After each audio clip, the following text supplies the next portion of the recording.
Welcome back. Welcome back to this meeting again. Now, as I said towards the end of the session before, I would like now to move to item 11, other issues requiring further reflection, part 3. If we go on discussing the topic that we are talking about earlier, we may not have enough time for this group of issues. So therefore, I would like to move to item 11, other issues at this moment in time. There are, in fact, 4 topics. As you can see on the screen, we have 4 different topics, topics 6, 7, 8, and 9. So for this item, I would suggest that the working group goes through these 4 topics one by one. And I would like to invite the secretary of the working group to present each one of the 4 topics separately, as they cover rather independent aspects of the listing mechanism. So if there is no delegation having a difficulty with it, let us go to topic 6. And I would like to ask Mr. Curtis to explain this item. So I don't see any objection to this, but can I just go as I suggested? First of all, topic 6. Okay, I see no objection, and therefore I would like to ask Mr. Curtis to explain topic 6. Thank you, Mr. Chairperson. Topic 6, as you can see on your screen, is the issue relating to the prioritization for the examination of files for states parties who have not fulfilled their reporting obligations, on either of the 2 reporting obligations, implementation of the convention, or status of elements on the urgent safeguarding list. So I would, if you may, I'd like to refer you to part B of the document 11, in which the proposal was to provide, as I said, the examination of nomination files for states parties not fulfilling reporting obligations.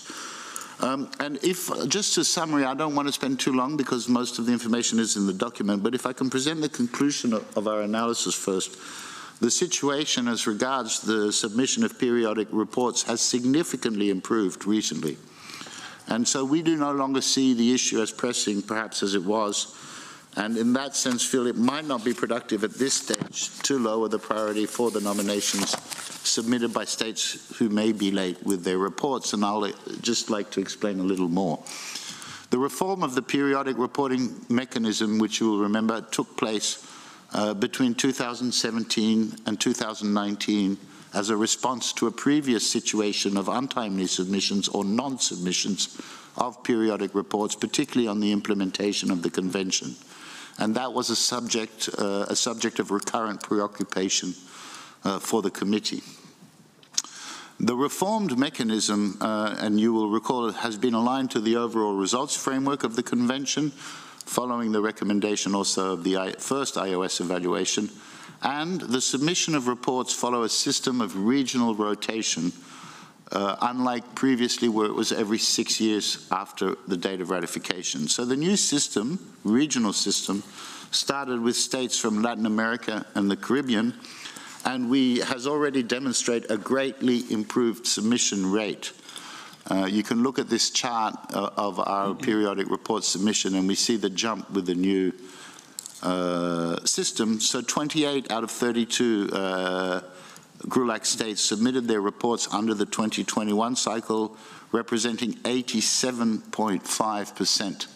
So compared to the 16 and 20% we had in 2016-2017, it's a remarkable increase. The Europe region has also responded favorably to the exercise, and we received in January 41 out of 44 states which submitted their report under the current cycle, representing 93.1%.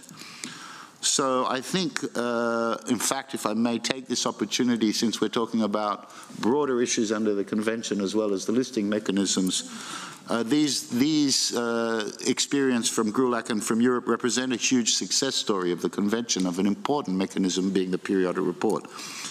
We probably can attribute this improvement to both the regional system that was put in place as well as to a rather intensive capacity building approach we implemented, which allowed us to accompany those national reporting efforts. For the periodic reporting on the current status of elements inscribed on the urgent safeguarding list, we have also seen improvement, and the reporting states have been fulfilling their reporting obligations more reliably in recent years. For the 2021 cycle, 6 out of 7 first ordinary reports were received, and 12 out of 13 second ordinary reports were received.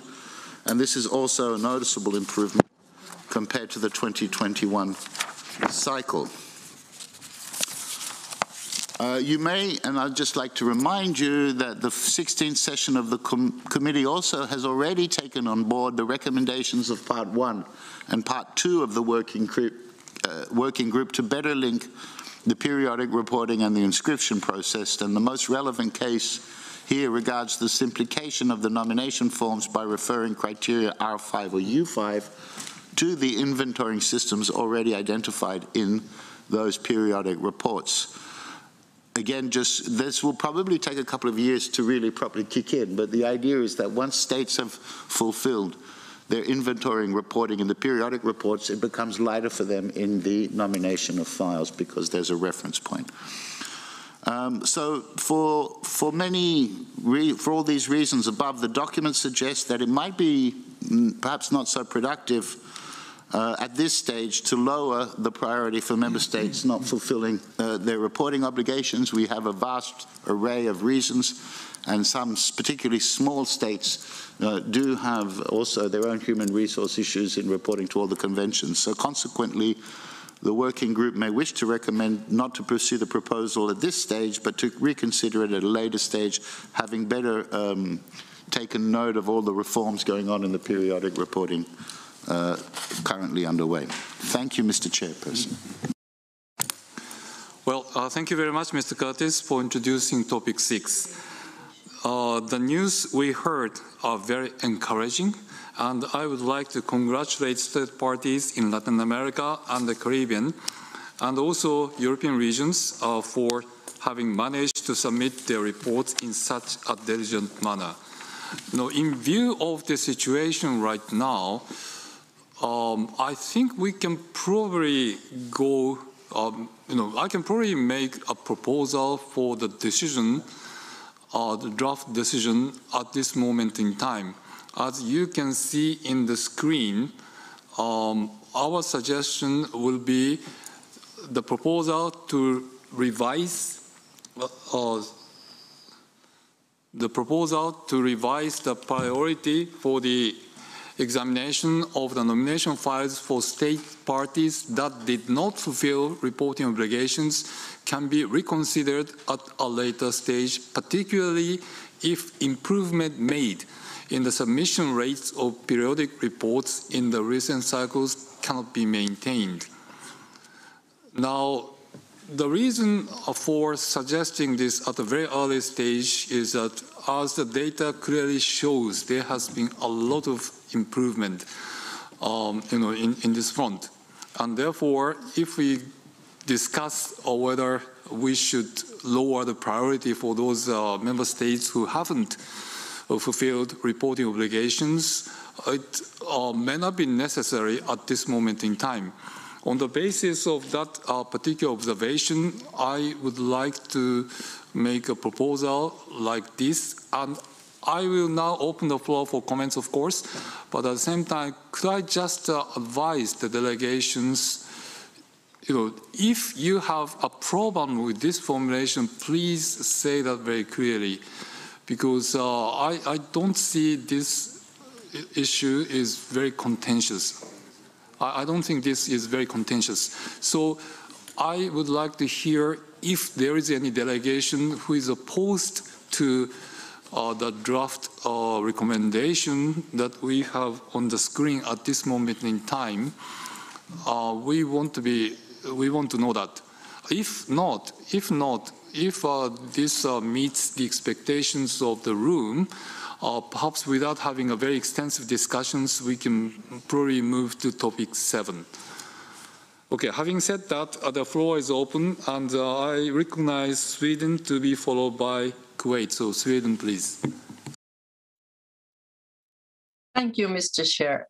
The reports on inscribed elements are important instrument for a good and successful implementation of the convention, and also for sharing good practices.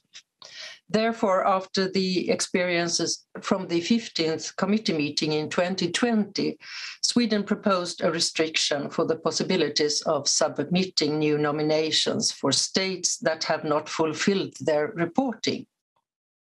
At that time, many reports of elements on the urgent safeguarding list were missing. However, we are now very happy to see the many improvements described in the documents under topic 6. For that reason, and for facilitating the work in this group, Sweden want to follow the proposal made by the Secretariat and leave the question for now. And we also think that this wording is a good decision. And we also hope that this positive development will stand solid in the future. Thank you. Thank you very much. Thank you very much for your constructive remarks. Now, Kuwait, please. Thank you, Mr. Chair. Let me start to thank Sweden again for their, it was a great proposal at that time. Really, it was, needed, to ensure the report, because like we always know, it's not just inscription, it's the reporting, to fill the gaps. And I really agree with them. We are very happy with the reporting, and it seems that because of the proposal of Sweden, maybe the reports went up. So again, thank you, Sweden, and thank you for your flexibility. Kuwait also support your proposal, Mr. Chair, so we can, and we are very happy with the text in front of us with that, so we can move forward. Thank you, Mr. Chair. Yes, thank you very much. So my suggestion would be to approve this proposal for draft recommendation and move on to topic 7. Is there any delegation who has a kind of problem or opposition to what is proposed?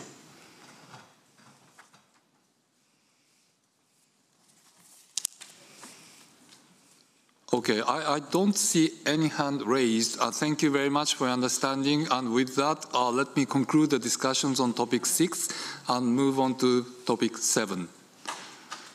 Now, on topic 7, I would like to ask Mr. Curtis to explain this topic, please. Thank you, Mr. Chairperson. Topic 7. So topic, I would again refer to part B of document 11, and this topic concerns a discussion which arose during the 16th session of the committee, which shifted towards initiating a reflection for a broader implementation of Article 18 of the Convention, which is currently operationalized through the Register of Good Safeguarding Practices as provided in chapters 1.3 and 1.13 of the operational directives. So again, the Intergovernmental Committee welcomed this new opening of a working group on this issue, and with the financial support of the Kingdom of Sweden, the new initiative will include the continuation of the discussion on how to enhance dialogue and communication among stakeholders of the Convention, with a particular focus on community groups and individuals.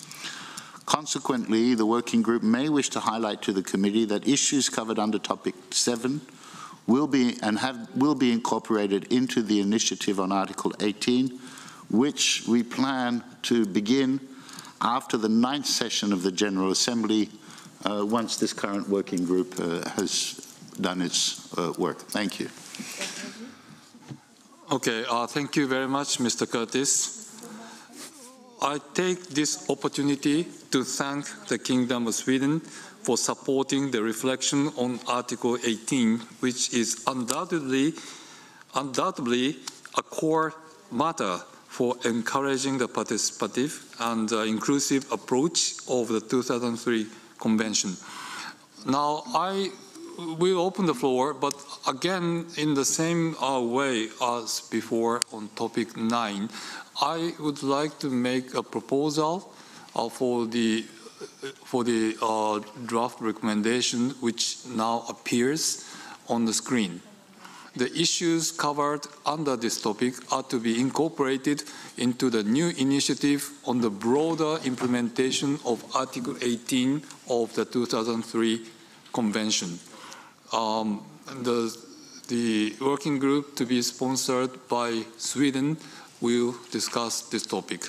That is our suggestion. And again here, because I don't see this topic as contentious, so therefore I would like to see if there is any delegation which has a problem with this formulation.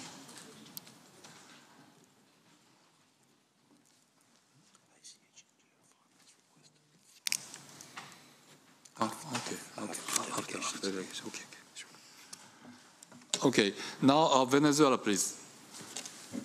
Thank you, Chair. I'm slightly have to disagree. Well, not slightly. I have to disagree. For us, I honestly do not see the point of having this topic. We think it actually could even be problematic to the listed mechanisms that we have at the moment, and the process of creating a nomination file.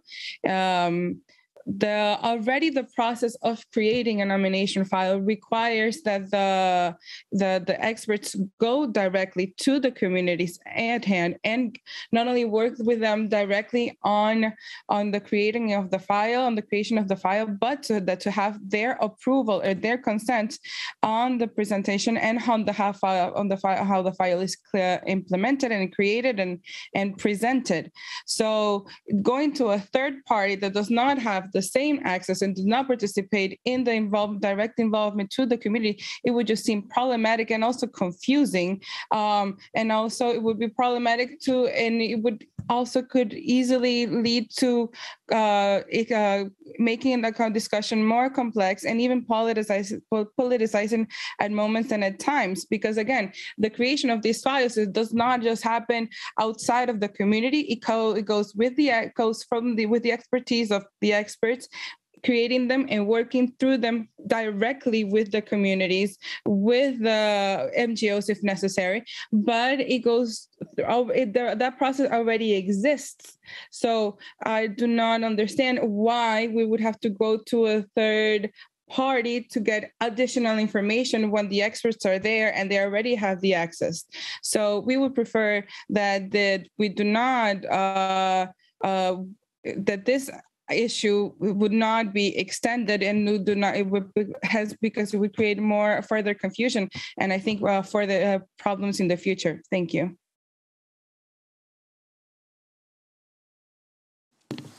Okay, can I just clarify? All we want to decide is to put this issue in the new working group created, and you can, of course, have a chance to discuss your points in the new working group, but not here today. Would that in itself be a problem for you? I would rather not. I think we'll be wasting, honestly, the valuable time and resources in it. Evidently, yes, because again, it says obtaining additional information regarding just how it's presented as such regarding nominations by using the dialogue process with accredited NGOs. The communities and the experts are completely forgotten in this. So it goes completely it makes a possibility, creates a possibility to confuse already the very complex mechanism of creating and presenting these files. So yes, for us, this as it's presented as such, we would not be in favor of it. Thank you. Okay, thank you very much. Now, Basil, you have the floor. Thank you, Mr. Chair. Good morning to all. We would like to use this space to stress some questions observed during the last sessions with a very brief statement.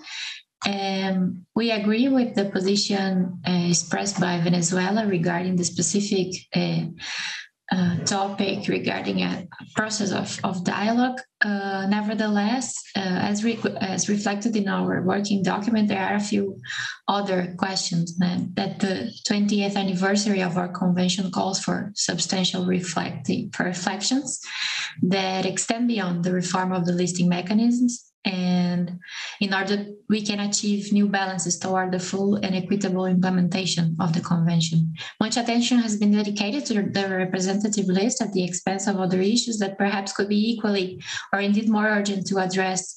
Just to give an example, representative list currently has 529 registered elements from 135 countries, and the registry of good practices contains a number of 29 belonging to 26 countries.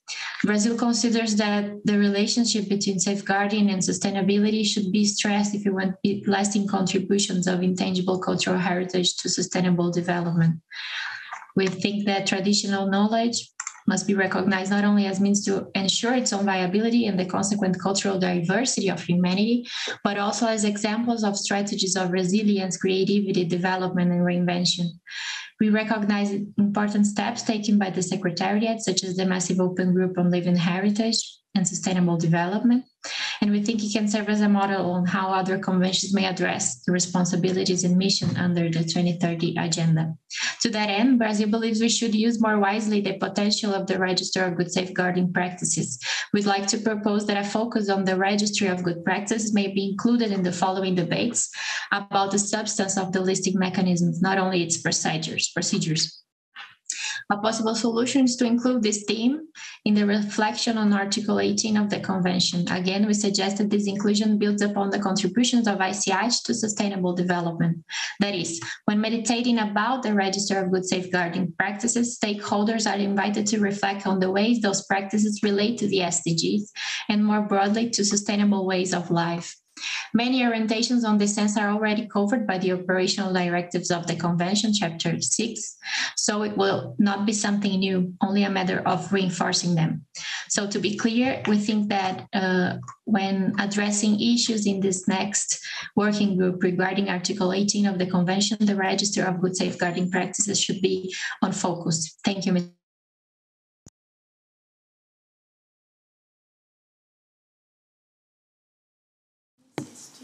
Okay, thank you very much. Yes.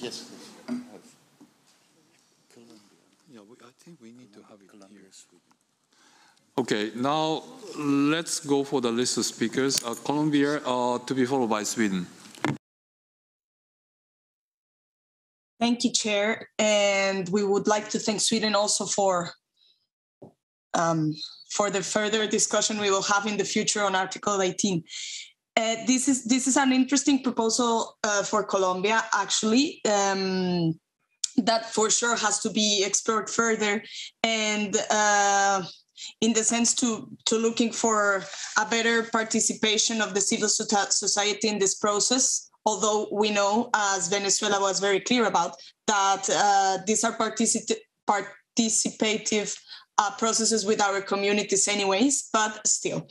So bearing in mind the future discussions and the future working group on this Article 19, we have a couple of questions that we would like to bear in mind. For example, which are the cases where this dialogue process is opened, for which elements it will be, for example, for referral nominations, or would it be part of the existing mechanism already in place, the upstream dialogue? So we believe that we don't want this to be a double or repetitive work that we have already in place, so that it can build on existing mechanisms that we already have. Another question I have is, what will be the capacity for the evaluation body to carry on this dialogue? And because it will be, I mean, we have been discussing today and yesterday that they don't have enough time. So we would like to know how this could work. And finally, maybe we could be more specific about which of the criteria we want to get information from in this particular way of work, and how these NGOs can help. At one point, I remember we have talked about that sometimes there is more information needed extra of the one that you can find on the forms. That was the case. I think we discussed this when the ALS festival, when it was like, maybe if we had some extra information, maybe things would have been different. So is that the case, or how are we thinking this? Because I think this needs a lot of discussion. But again, Colombia supports the draft decision, but we would like to have these questions reflected after in the working group. Thank you very much, Mr. Chair. Okay, thank you very much. Now, Sweden to be followed by Lithuania. Sweden, please. Thank you, Mr. Chair. Sweden thinks that the reflection on the Article 18 is very important for the whole work with this convention. And we think it's a good suggestion to leave this question also to the discussion in that group, as well as discussions about the register of good safeguarding practices. Thank you. Thank you very much. Lithuania, please.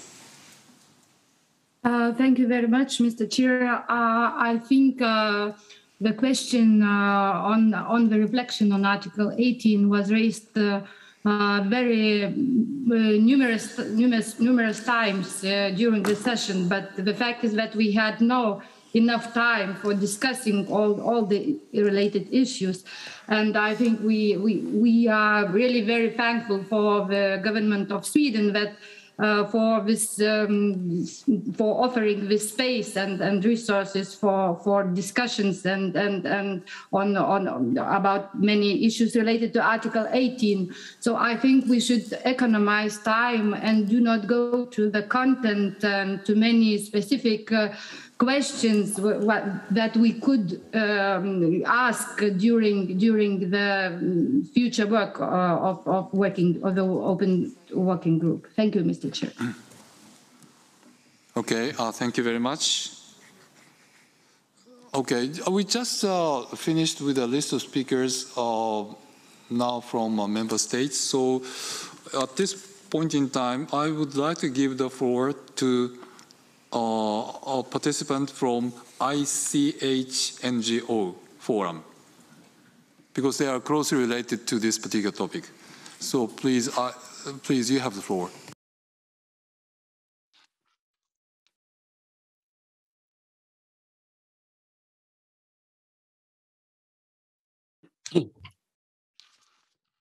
Yes, thank you. Can you hear me? Yes? Yes, I can. Please, go ahead. Okay, thank you. Yes, I'd like to present myself. I'm Laurier Turgeon, the president of the ICH NGO Forum Steering Committee.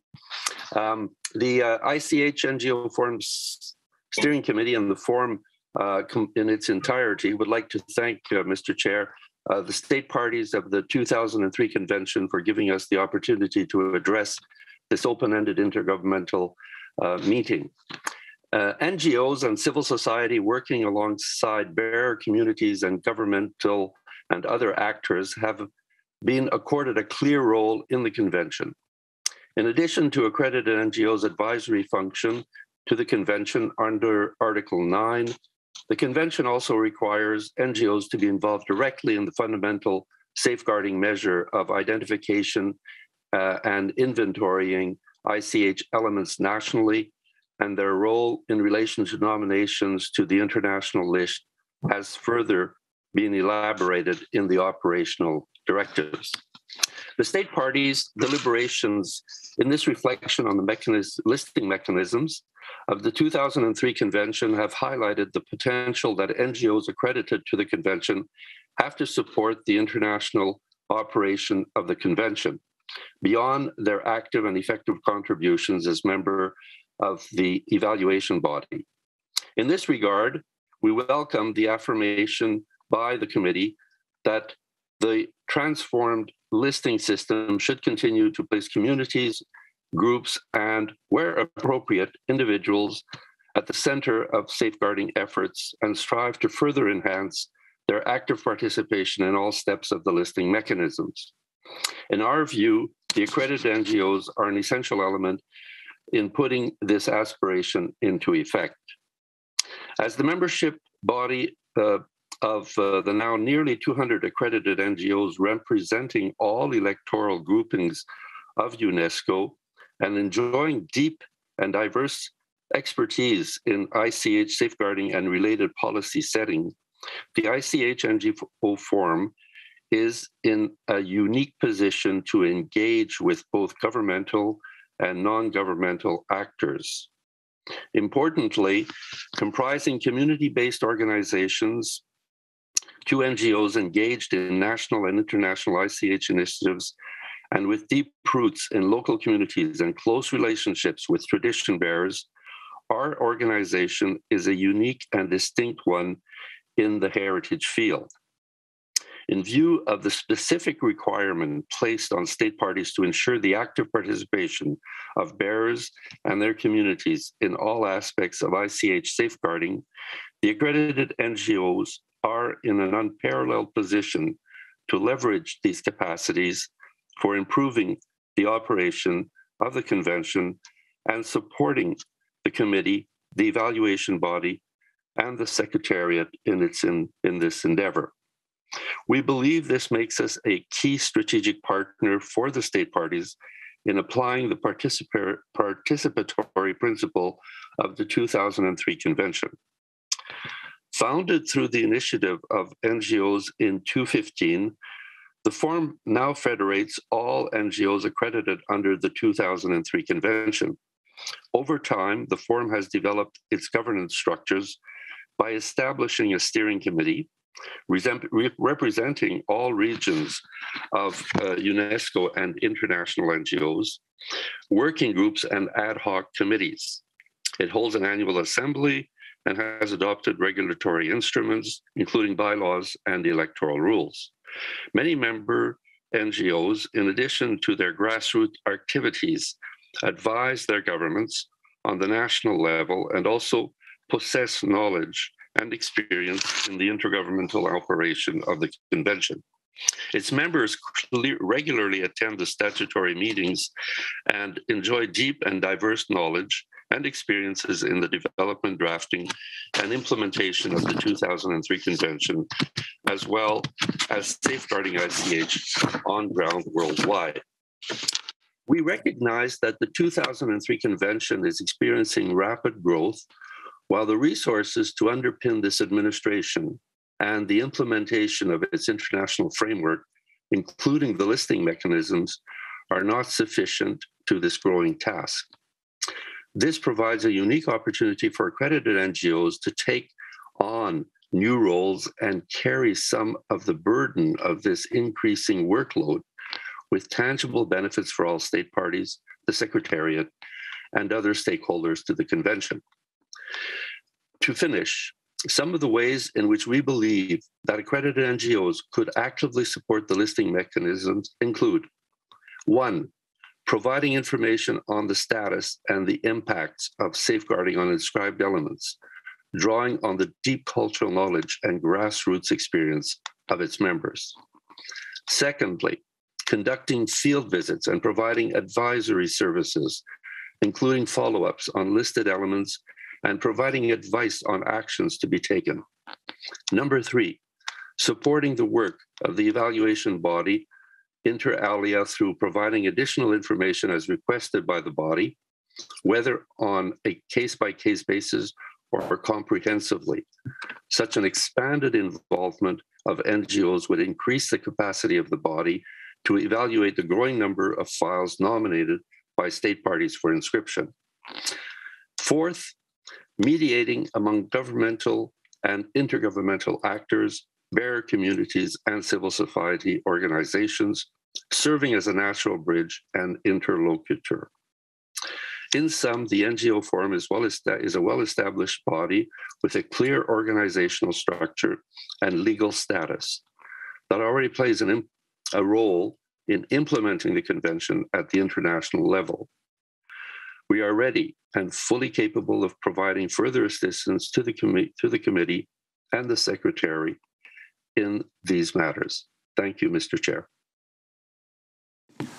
Thank you. Thank you very much for your presentation.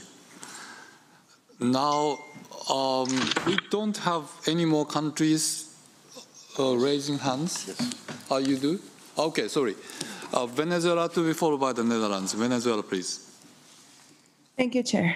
I'm trying to move constructively in order to advance, listening to the observations and also those who raise concerns similar to the one that I have expressed. So perhaps there could be a change in the drafting as to ensure identify the role, the very important role that the civil community and the civil society has versus the role that the states and the expert have in the process of nomination.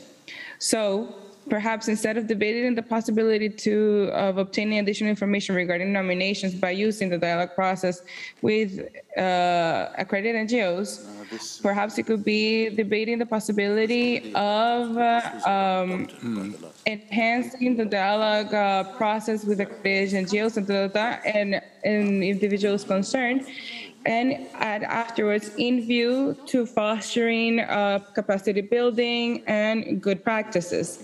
So that way it goes in line still with that which is already in Article 18, but it identifies a clear role of one party versus the other. So I repeat again, it would be striking out of obtaining individual information regarding nominations by using striking out that part and instead putting enhancing the dialogue process, and at the end, in view to fostering good best practices and capacity building. Thank you. That would be my proposal to try to find a consensus. Thank you. Thank you very much. But I have to point out that this working group cannot decide the mandate of the other working group. I think it was already set by the committee last time, and therefore, I don't think we can discuss the mandate or the topics of the new working group.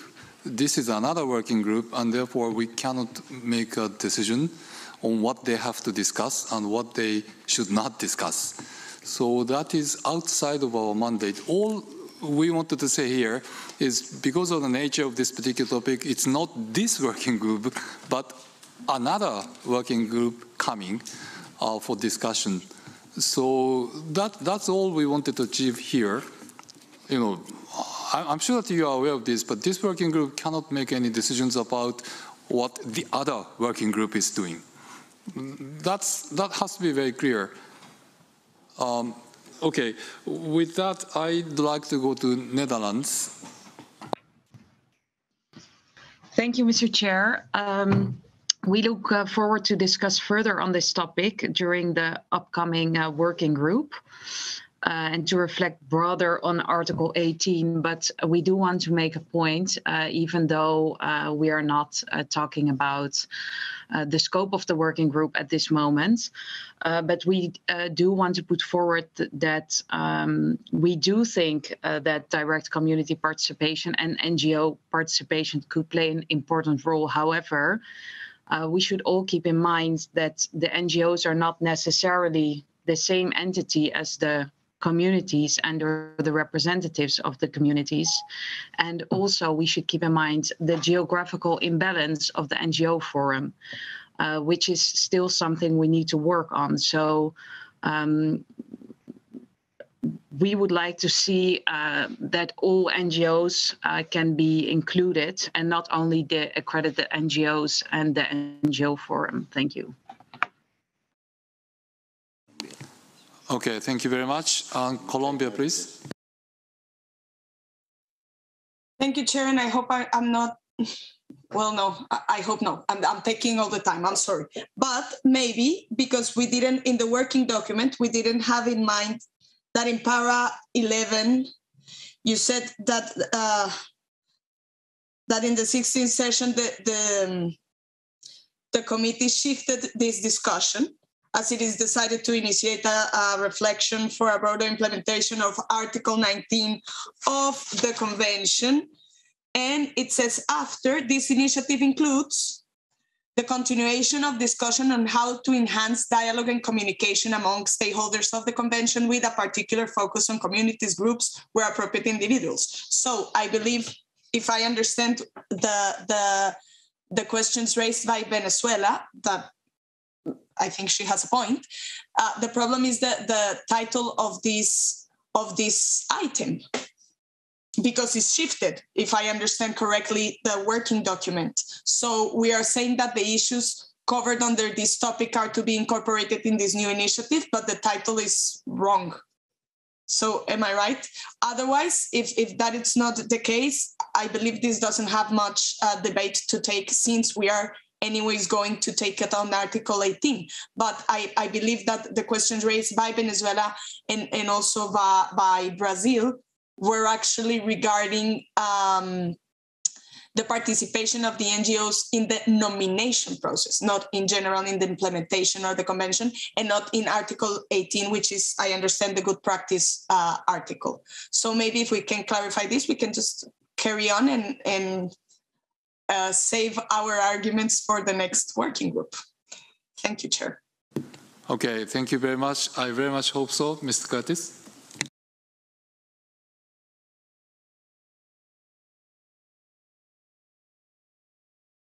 Thank you, Mr. Chair. Just to clarify, the bold part, debating the possibility of a date, it is what the previous sessions of the working group asked this working group to discuss. Then we went to the committee. The committee asked the proposed group of Sweden to discuss broader implementation of Article 18 concerning issues of dialogue with an increased dialogue and exchange with communities, groups and individuals. This is why we are suggesting that this issue belongs in that discussion. So if I may, it doesn't make sense to try to amend the title here, because the title is already done from the last working group. What is under discussion is whether this can go into incorporated under Article 18 discussions and the Sweden one. Thank you very much. I hope that's clear. Yeah. The title is already adopted by the previous working group. Colombia? Yes, exactly. But then maybe to ease the concerns expressed, we can incorporate it in the text then, in the text down. The issues covered under this topic, and you open guillemets and say the new decision, and that's it. Or not. For me, it's actually the same. So I don't know. Just a proposal. Okay, thank you very much. Venezuela? Yes, Chair, thank you very much. I want to thank Colombia. I also want to thank the explanation made by Tim. However, I think we will be more comfortable, since this is also what the committee in the end ended up proposing, which seems to have the bigger mandate to perhaps then reframe it as to include what the committee decided on, and to frame the working group based on that, which does not make a specific reference to the nominations, but it's in general, it's more general, and I think again it's the consent drafting. Thank you.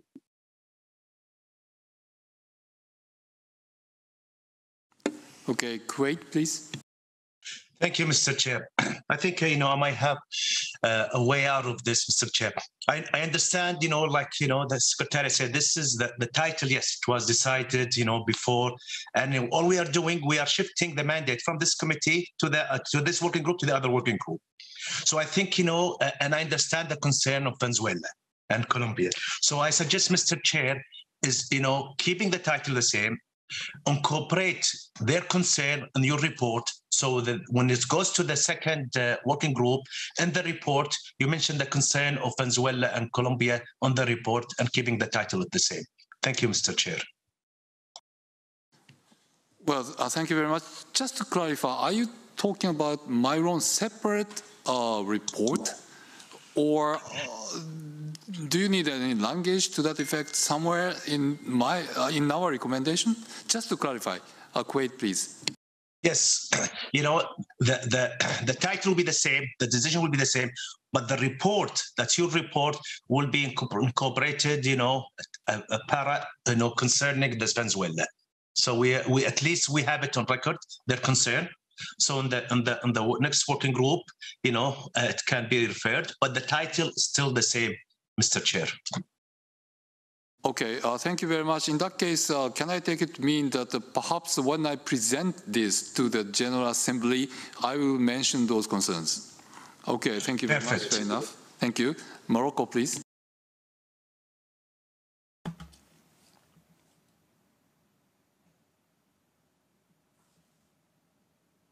Merci, Monsieur le Président.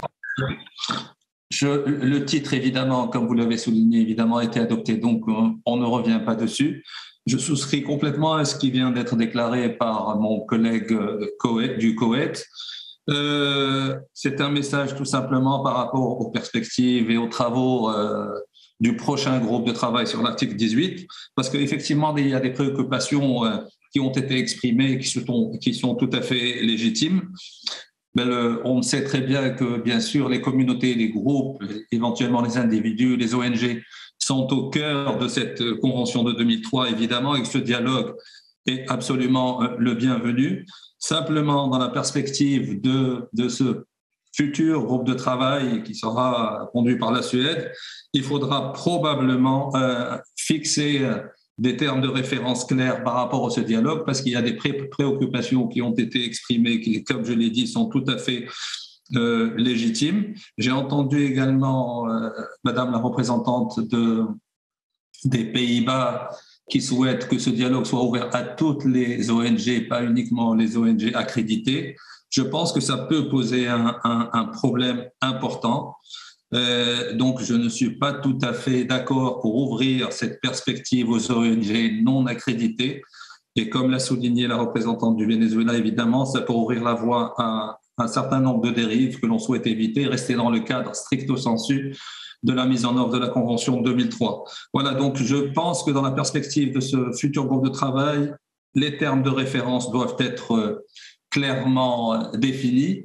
Et puis, évidemment, il y a un dialogue, mais il y a aussi l'interaction à imaginer avec les acteurs publics qui sont aussi impliqués dans la mise en œuvre de cette Convention 2003. Je pense notamment aux commissions nationales, au département de la culture, etc. Donc, il y a des mécanismes à trouver par rapport, et dans le cadre de ce processus de dialogue, un processus d'interaction avec ces acteurs-là qui est fondamental pour pouvoir rester cohérent dans l'ensemble de la démarche que nous allons entreprendre par rapport à la mise en œuvre de 2003. Merci beaucoup, Monsieur le Président. Thank you very much. Now, Venezuela to be followed by Colombia. Venezuela, please. Thank you, Chair. Sorry for taking the floor again. I think trying to move forward, honestly, I'm trying to be constructive. Perhaps a way of moving forward in this is including at the end, according to decision 16, COM 14, paragraph 9. That way, it establishes within the which framework this working group should be working on. I think that's just as much as we can go forward. So it establishes a clear framework, and again, it makes specific reference to the decision of the of the committee. Again, I repeat, decision 16, COM 14, paragraph 9. Thank you.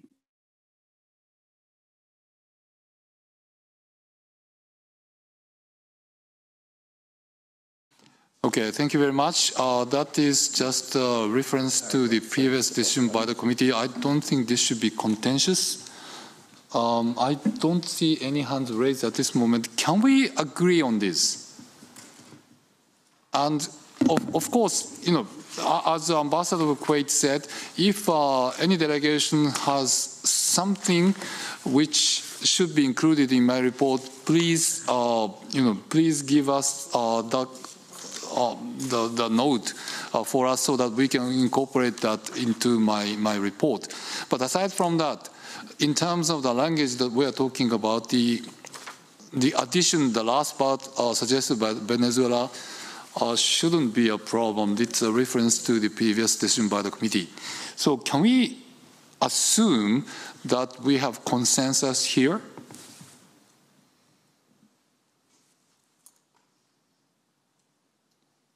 Okay, I see no objection, so thank you very much. I think this is agreed.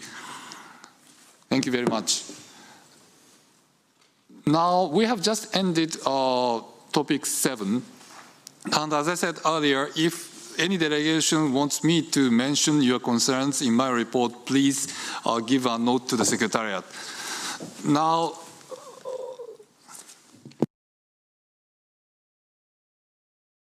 okay, now, well, if you follow the sequence of topics, it's going to be, topic 8.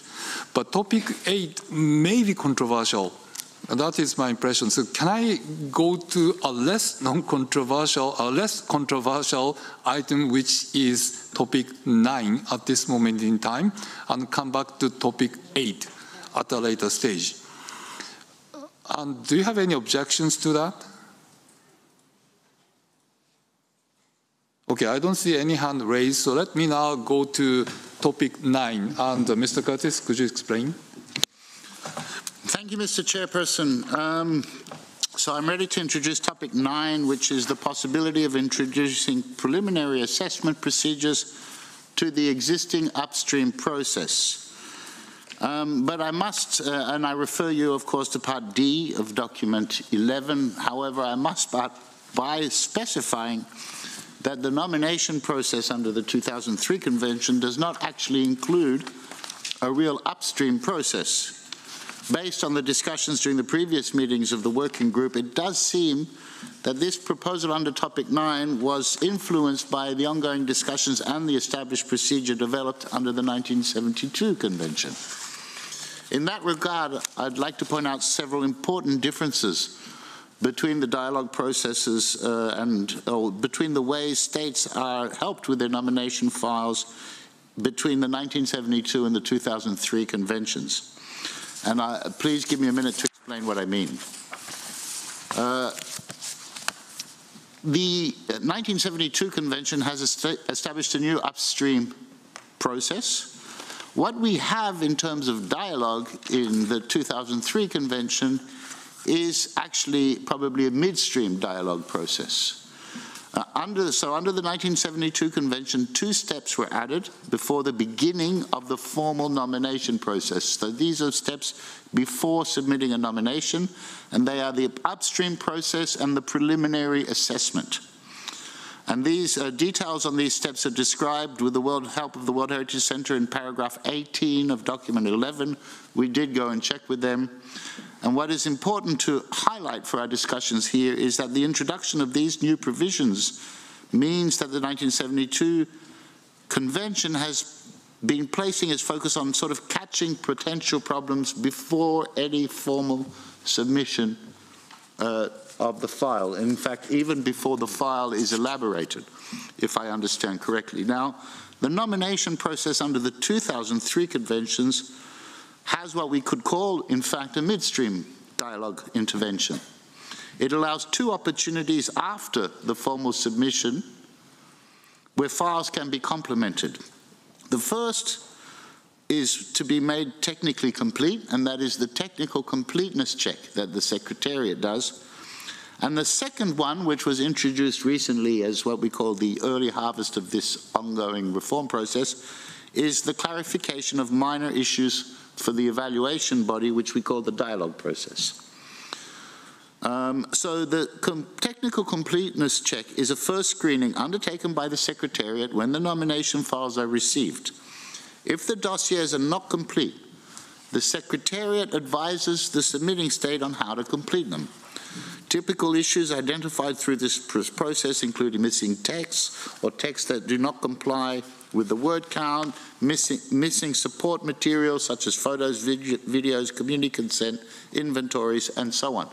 So we don't get into the substance of the file, but we do make sure that the file is fully complete and ready to present to the evaluation bodies, and states have 3 months to complete after we do this work on them.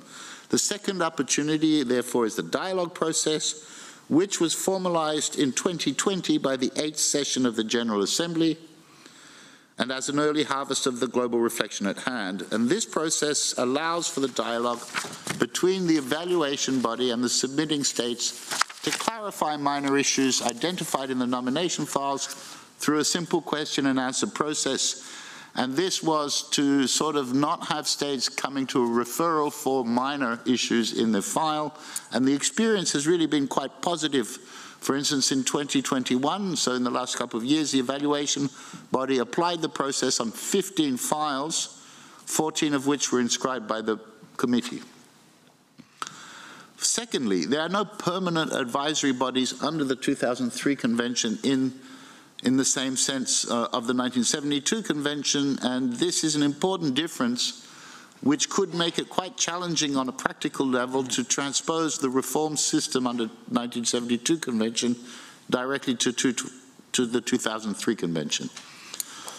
The evaluation body under the 2003 convention is a structure that is established on an annual basis by the committee and whose composition changes by 1/4 of its members every year. And again, this is quite different to the advisory bodies of the 1972 convention, who have a kind of permanent function in that convention.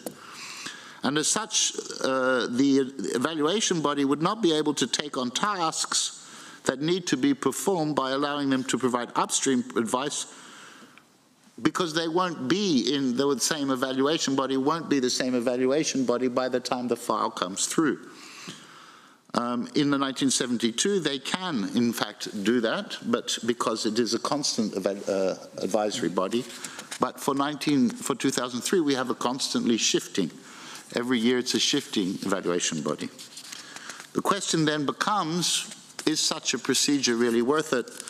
And whether the introduction of an upstream process would be worth the effort, particularly because the recommendations by the evaluation bodies in recent years are largely positive, and consequently the decisions of the committee and the dialogue process has helped significantly with this.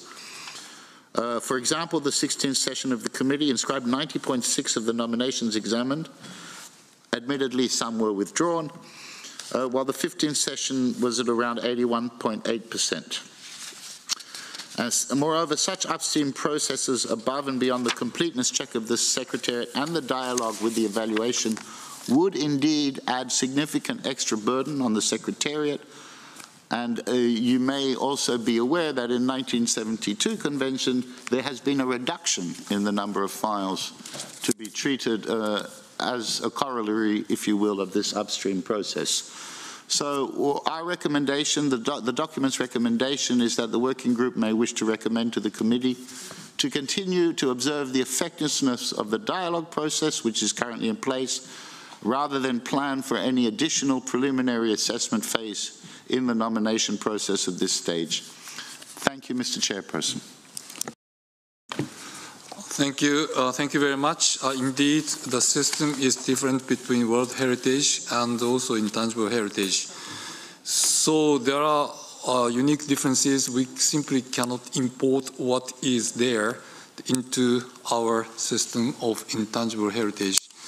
So on the basis of that perception, once again, I would like to show the proposed decision, our proposal for recommendation on the screen.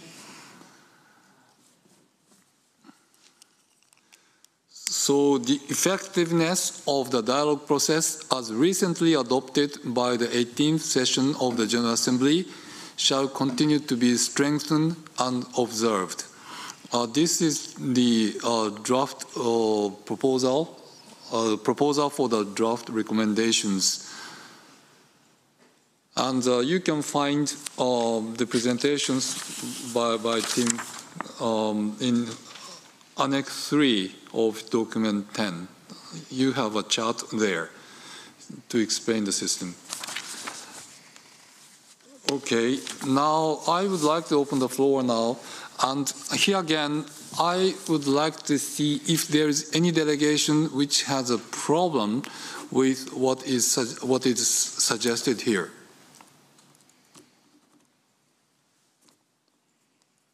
Okay, Kuwait, please.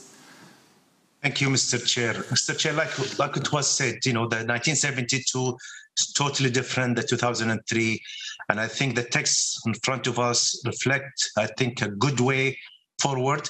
So Kuwait support the text in front of us, which is the effectiveness of the dialogue process as recently adopted. Thank you, Mr. Chair.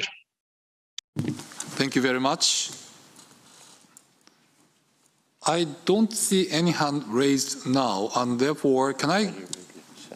Okay, Saudi Arabia, please. Thank you, Mr. Chair. I fully agree with what has been mentioned by His Excellency, the Ambassador of Kuwait. There's a big difference between the two conventions, and there is no need to for that to be assessed. Thank you. Thank you very much. Brazil, please. Thank you, Mr. Chair. Brazil agrees that adding an additional assessment phase would overload the Secretariat and is also contradictory with our previous discussions regarding the number of files to be evaluated in each cycle. Therefore, we agree with the proposed recommendation. Thank you very much. Thank you, Mr. Chair. Yeah, thank you very much indeed. I don't see any hand raised at this moment in time. Can I assume that this proposal is agreed?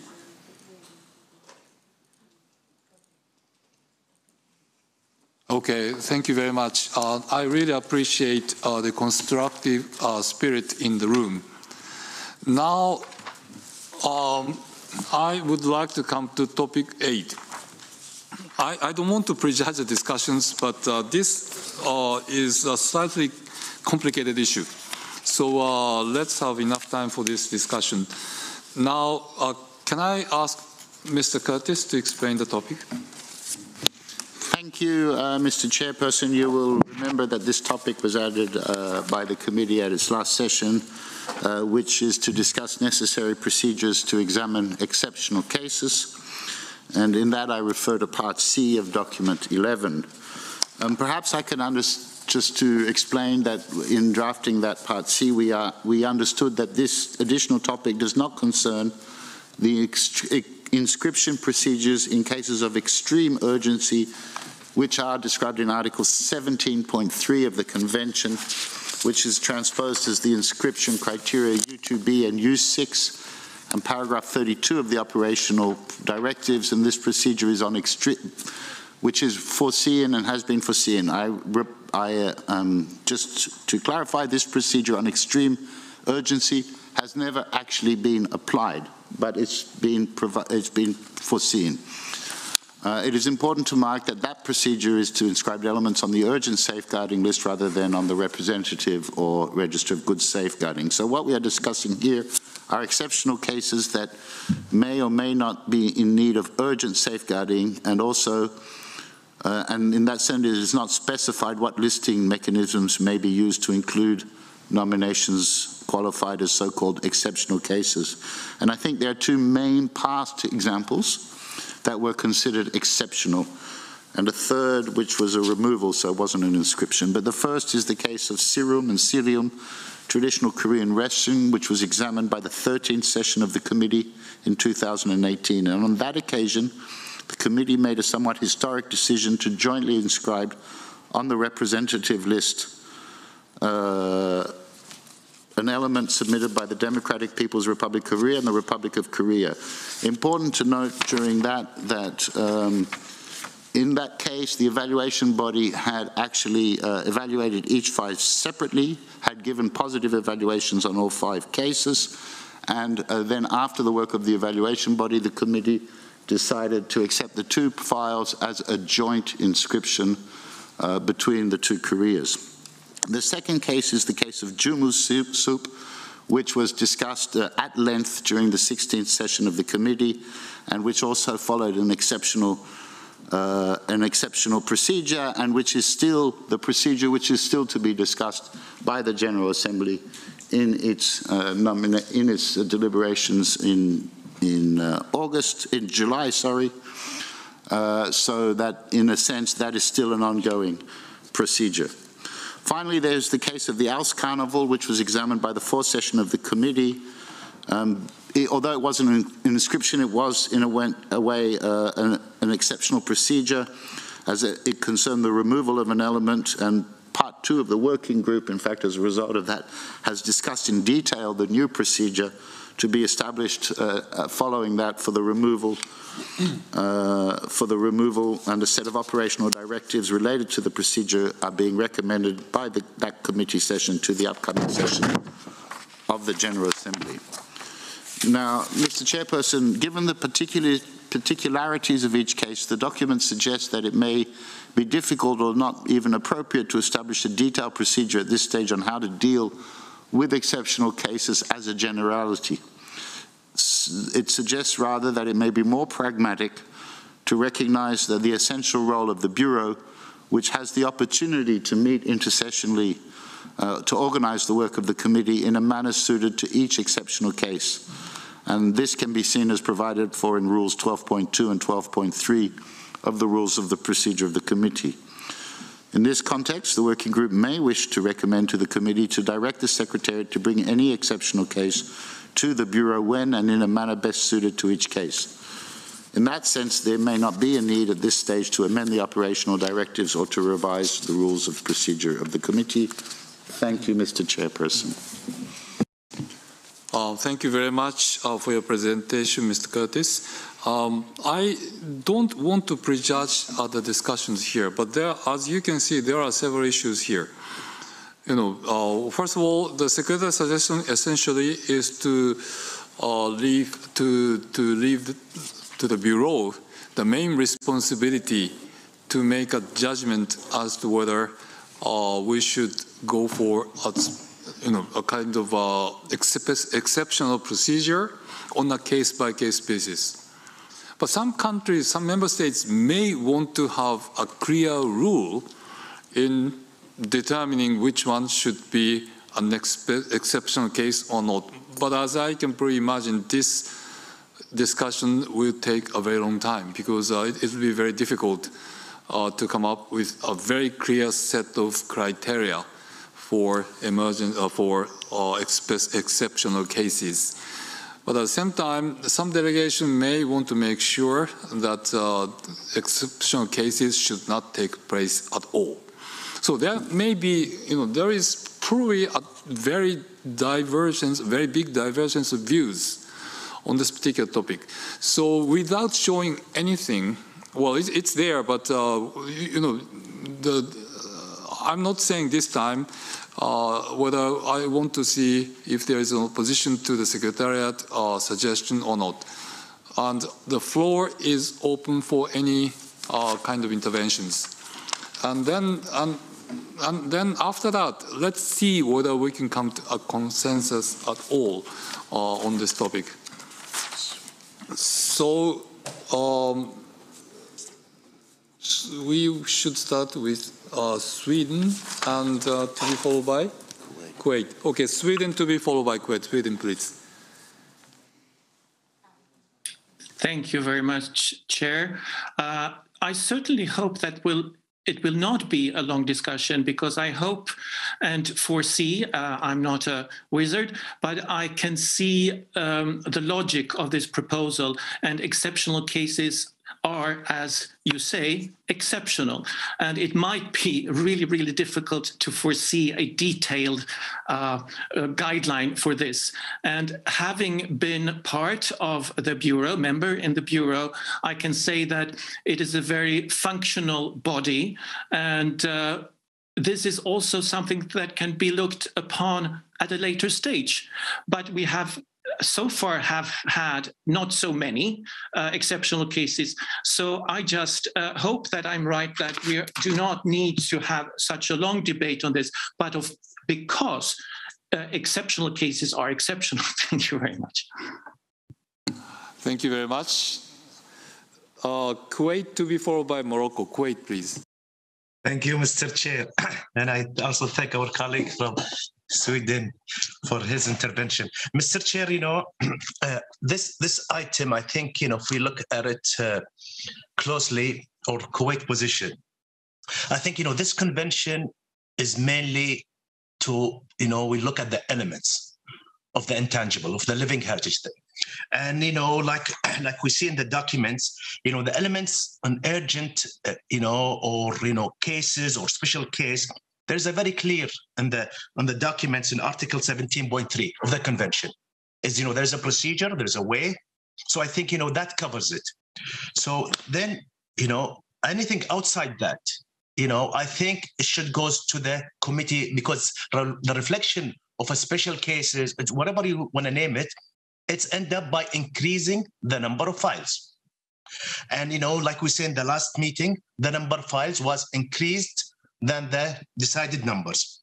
And I think that's the role of the committee. The committees it's have the role, it's have the right, according to the convention, to increase the number of files, but at the same time respecting the nomination process of the listing mechanism of the 2003.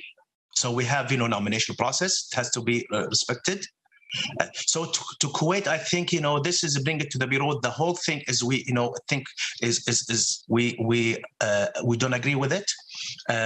With also we discussed with several colleagues. We will send to the Secretariat our DR instead of what's on the screen, so they can reflect it on the screen. So again, Mr. Chair, I think, because according to what we see in the screen, the question will be, if I bring it to the Bureau decide on what?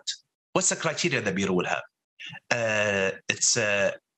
What's the emergency? What's the, on what basis?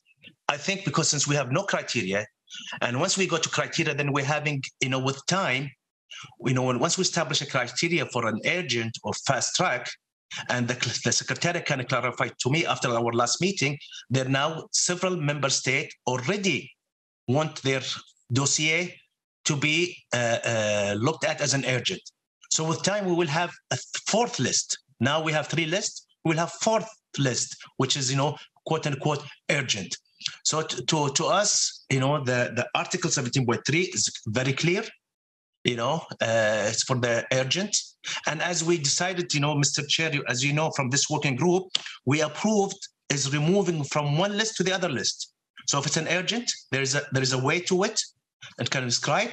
If the member state sees it's not an urgent, they can, show all the documents and remove it from one list to the other list. So this is Kuwait point of view on this matter. Thank you, Mr. Chair.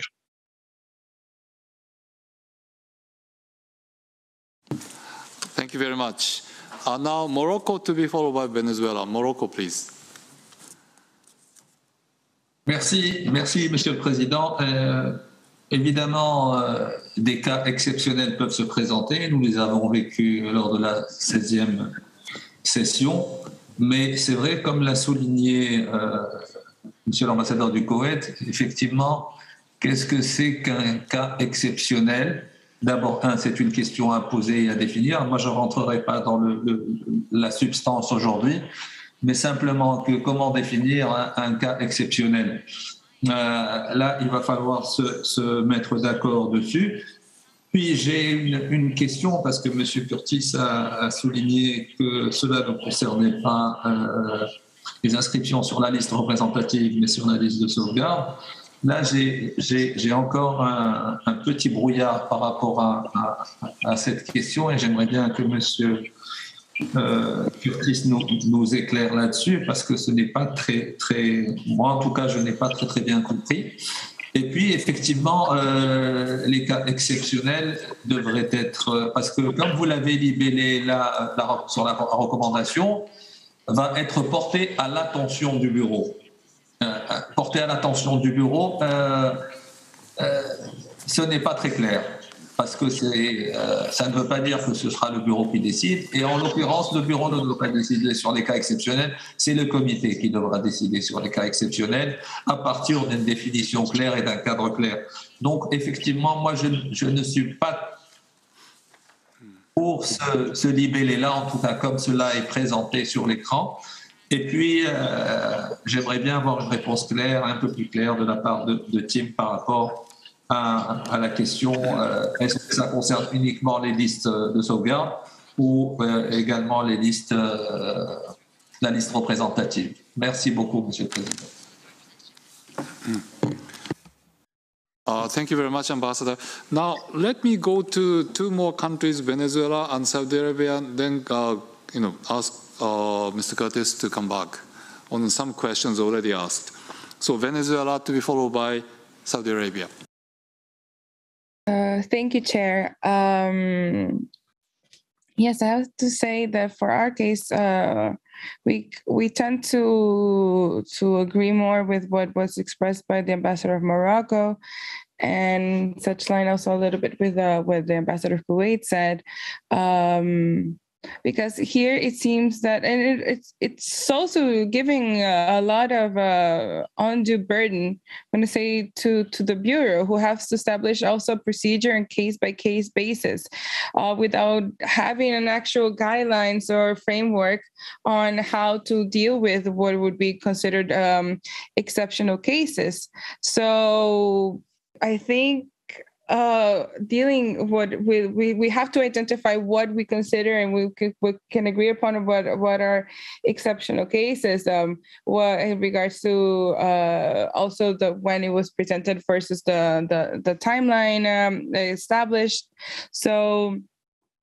And also here, also what the Bureau may establish as a procedure on a case by case, it seems there's not enough clarity. Indeed, as some of my colleagues have said, we would require also some to at least perhaps on a further and at a latter moment identify what would be the criteria to identify something as exceptional.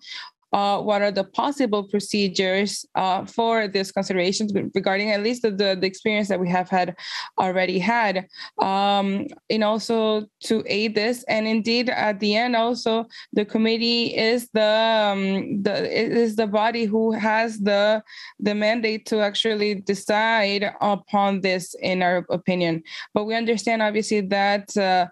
Sometimes there are some considerations that have to be taken, but we have to do it in a controlled manner, I would say. Thank you. Thank you very much. Saudi Arabia, please. Thank you, Mr. Chair. I decided to wear my national attire to support the convention, hoping that this will be inscribed one day as an intangible cultural element. Thank you for giving me the floor, Mr. Chair. I think this is a very important topic, and I've heard very closely what has been mentioned by my previous colleagues. Before I start talking about Saudi's position, we want to reinforce the importance of the convening power of ICH. We've seen it numerous times before, and it has been mentioned as case studies in the document presented by the Secretariat. And we want to continue to support this convening power of the convention to bring peace and intercultural bridges between nations. Yet we are mandated, Mr. Chair, as committee members and as state parties to ensure the sustainability of the convention moving forward. We want to create sustainable solutions, sustainable systems that address the development of this convention as one of the most famous ratified conventions under UNESCO's mandate. 3 points, Mr. Chair, in regards to this topic. The first is there are no clear criteria, and it was mentioned by His Excellency Ambassador of Kuwait, supported by Morocco and Venezuela, but it also creates a parallel process addressed to the Bureau, and we don't think that the Bureau can hold that burden, really, because today we only have a case or two every 3-4 years, but once we come up with this recommendation, you never know what will happen moving forward. And this brings me to the last point, which is our fear that this will open a Pandora box. If we accept files coming to the Bureau on a case-by-case basis, then a fast-tracking mechanism will be established, like a backdoor to the list of elements to be reviewed by the committee. And then the Bureau will be mandated to decide on how to prioritize this file or over the other on compassionate grounds. And 6 members to decide on such an important issue? We think it's not sustainable. It can deal with 3 or 4 files at a time in a Bureau meeting, but what if we have 10 or 15? That scale is not sustainable given the recommendation we see on the screen. Therefore, Mr. Chair, we've shared via email about 15 minutes ago a proposed draft for this recommendation to be presented to the General Assembly, hoping that it garners the agreement of the committee or the working group today. Thank you, Mr. Chair. Okay, yeah, please put this up for. Okay. Yeah, okay. What is the suggestion that you indicated is coming up on the screen? Okay, with that, let me go to Colombia to be followed by Burkina Faso. Colombia, please. Thank you, Chair. And I agree and not agree at the same time with my colleague of Saudi Arabia in the sense that we have three cases presented of exceptionality, and they are not the same. So, and in what sense? I believe that it's actually accurate to think that the Bureau can manage it. Colombia was part of the Bureau when the Alst Carnival happened, and I believe it's a good place to decide. It's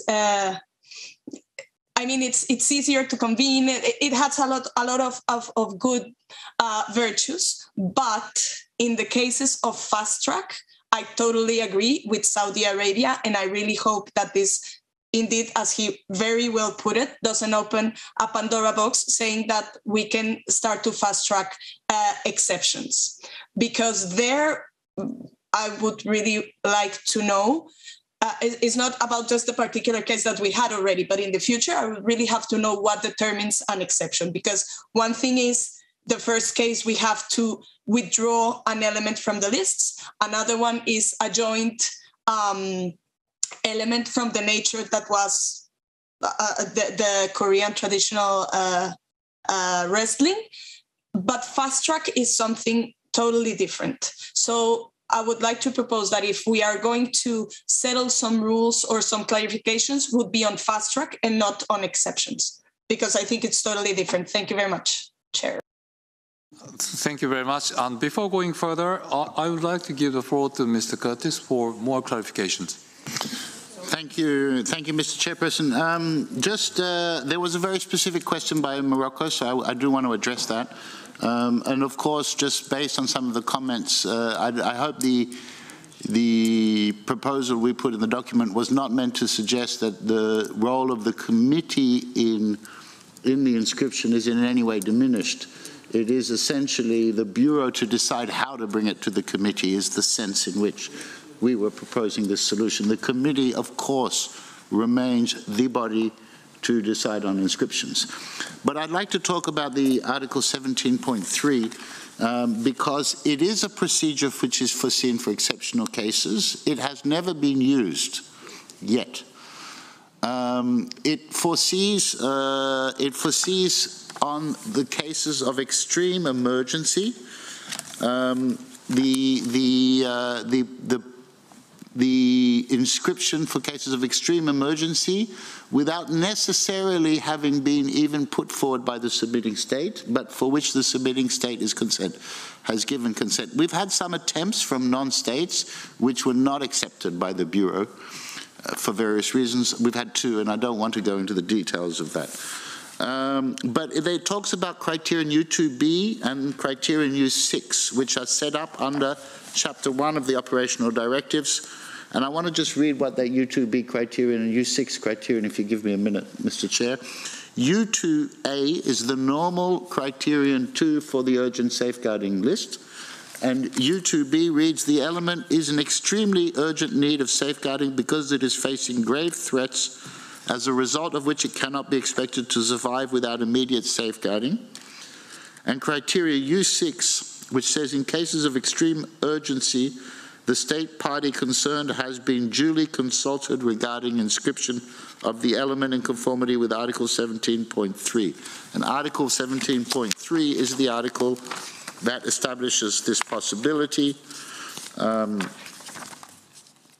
which I don't know if, just if you, which reads, in cases of, this is the article of the convention and not of the operational directives, in cases of extreme urgency, and it says, the objective criteria of which shall be approved by the General Assembly upon the proposal of the committee.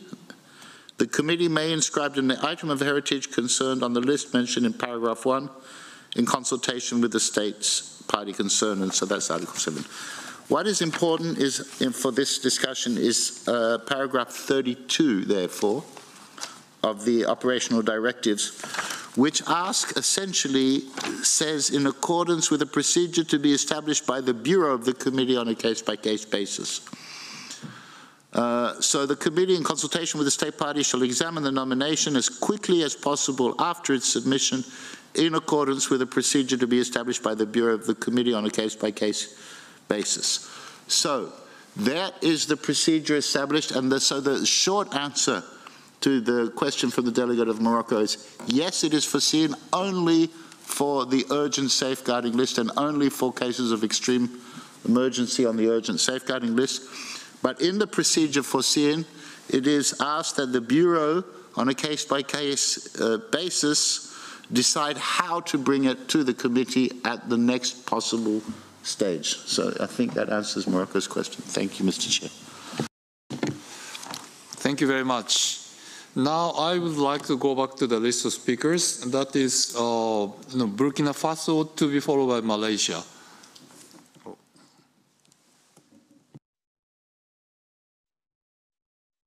Merci, Monsieur le Président. Et je pense que les éléments fournis par le secrétariat me confortent un peu dans mon inquiétude, notamment à savoir ce qui est réellement un cas exceptionnel. Et parce que, vous savez, je pense que le secrétariat a nommé tout de suite le cas d'extrême urgence. J'ai envie de me poser la question aussi, ce que c'est qu'un cas d'extrême urgence. Parce que si c'est les cas d'urgence et les cas de sauvegarde, comme il a si bien décrit, je pense que c'est prévu déjà par les conventions. Et si c'est prévu par la convention de 2023, en ce moment, pourquoi ne pas loger ça dans cette procédure habituelle que l'on connaît, notamment le traitement des cas d'urgence et les cas de sauvegarde. Et donc, jusque-là, je continue à me poser la question, qu'est-ce qu'un cas d'extrême urgence? Mais néanmoins, je pense qu'il ne faut pas peut-être jeter le bébé avec l'eau du bain, parce qu'il y a des cas qui effectivement, il y a des précédents. On a des situations de jurisprudence. Vous avez cité des cas qui ont été connus par le comité. Est-ce que sur cette base on ne pourrait pas, sur cette jurisprudence, est-ce qu'on ne pourra pas commencer à établir des règles, se fixer des règles qui pourraient être notamment un complément sur les procédures habituelles que l'on connaît. Donc, sur ce, la question reste toujours de savoir qu'est-ce qu'un cas d'urgence et finalement, est-ce qu'on ne va pas se donner les moyens, je ne sais pas, une proposition faite par le secrétariat ou tout autre organe pour définir notamment des règles sur les cas d'extrême urgence et en ce moment, et ça pourrait être un additif notamment des procédures habituelles prévues par la Convention de 2003. Merci, Monsieur le Président. Thank you very much. I wanted to go further, but it's 1 o'clock, so we have to stop here. Now, we will resume our discussions in the afternoon. But having said that, let me just draw the attention of the delegation to a very important issue. What is posed here by the Secretariat does not differentiate between emergency safeguarding list or representative list. That is a very big difference. What the convention stipulates and what the operational guidelines talk about at this moment is only for the emergency safeguarding list, not to the representative list. But in the past, the examples of 2 Koreas and also Haiti, in fact, are for the representative list, not the emergency safeguarding list. So what is proposed by Secretariat is here, whether it is for the representative list or safeguarding list, it should be the Bureau which should make the initial judgment. The committee will make a decision, but the Bureau has to make initial decision as to go ahead with this particular request or not. No, the Saudi Arabian, and also this is also the spirit of some delegations, including Ambassador Kuwait, essentially is that let's stick to the convention. So there is already a set of clear clauses for, safeguarding the emergency safeguarding list. That's it. No more emergency cases for the representative list. That is where the difference lies. So with that clarification, I would like to resume this discussion in the afternoon. We have not seen any convergence of views. So I would like to encourage other delegations to speak up in the afternoon session. And with that, I would like to close the current session. Thank you very much.